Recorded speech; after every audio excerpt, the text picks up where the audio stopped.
Buenos días amigos, amigas, buenos días de Dios y María Santísima. Hoy es jueves de la 11ª semana del tiempo ordinario y el Señor quiere tomarse un café con nosotros.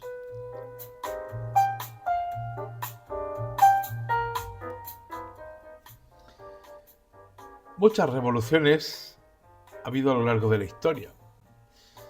Que si la Revolución Francesa en el siglo XVIII, que si la Revolución Mexicana en el siglo XIX, que si la Revolución Bolchevique en el siglo XX, que si la Revolución de no sé qué, que si la Revolución de no sé cuánto. Pero señores, no nos engañemos. La verdadera, auténtica y única revolución es la de Jesucristo. La del Hijo de Dios que hace 2000 años nos dijo muchas cosas. Pero, entre otras, muchas, hoy nos habla de la oración.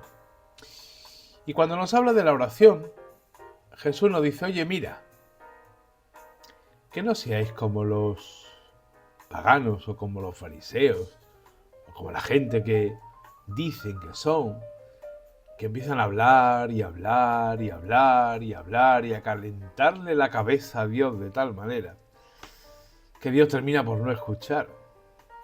La verdadera revolución es llamar a Dios papá. Y Dios se deshace, se le cae la baba cuando nosotros, en vez de una palabrería tremenda y venga para arriba y para abajo y el tío de la moto, nosotros le decimos Abba, padre, papá o papaíto, como queráis, me da igual.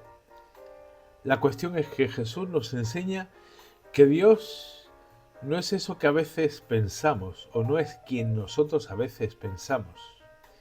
Ese Dios justiciero, ese Dios castigador, ese Dios que espera el fallo del hombre, sino que es el Dios que nos espera para amarnos y para que nuestra oración sea un verdadero diálogo de amor entre Él y nosotros y Él.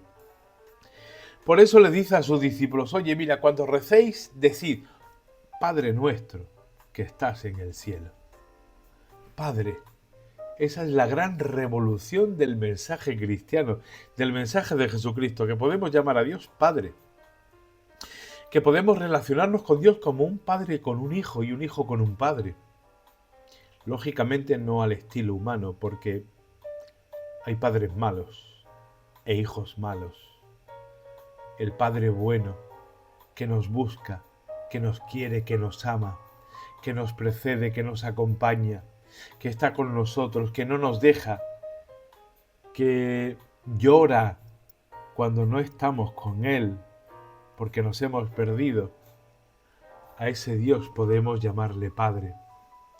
Y será Padre en la medida en que nosotros santifiquemos su nombre, porque esa es nuestra realidad. Hemos sido creados para santificar el nombre de Dios. Y por eso le decimos, venga a nosotros tu reino.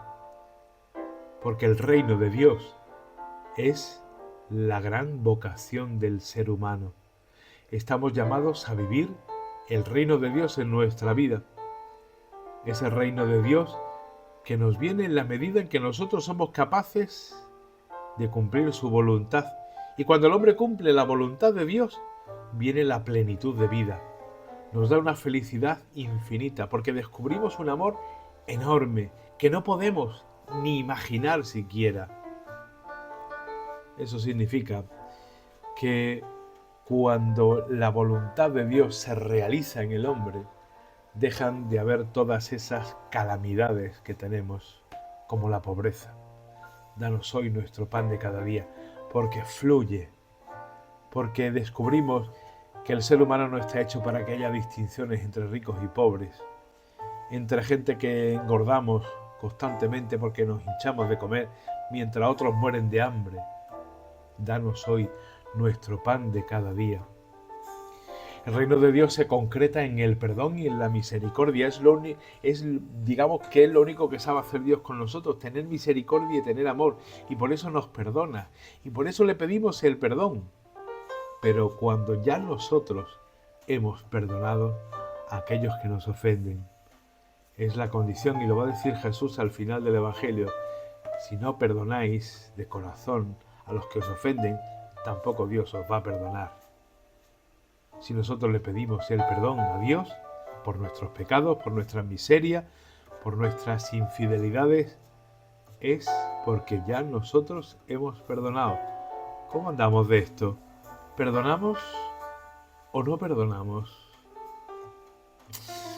Y lógicamente el reino de Dios se hace verdad cuando desaparecen de nosotros las tentaciones, porque hemos alejado de nosotros el mal y porque le decimos a todo el proyecto de Dios, amén. Que así sea. Esa es nuestra vocación, llamar a Dios Padre, vivir como hijos y tratar de vivir según la voluntad de Dios para que el reino de Dios se haga realidad en nuestra vida. En nuestro trabajo diréis, qué difícil. No nos escudemos, son excusas. El Señor nos ama y nos quiere vivos, y por eso Jesús nos deja la oración del Padre Nuestro, para que descubramos precisamente que Dios quiere que vivamos. Buen día a todos y que nos siente bien el café.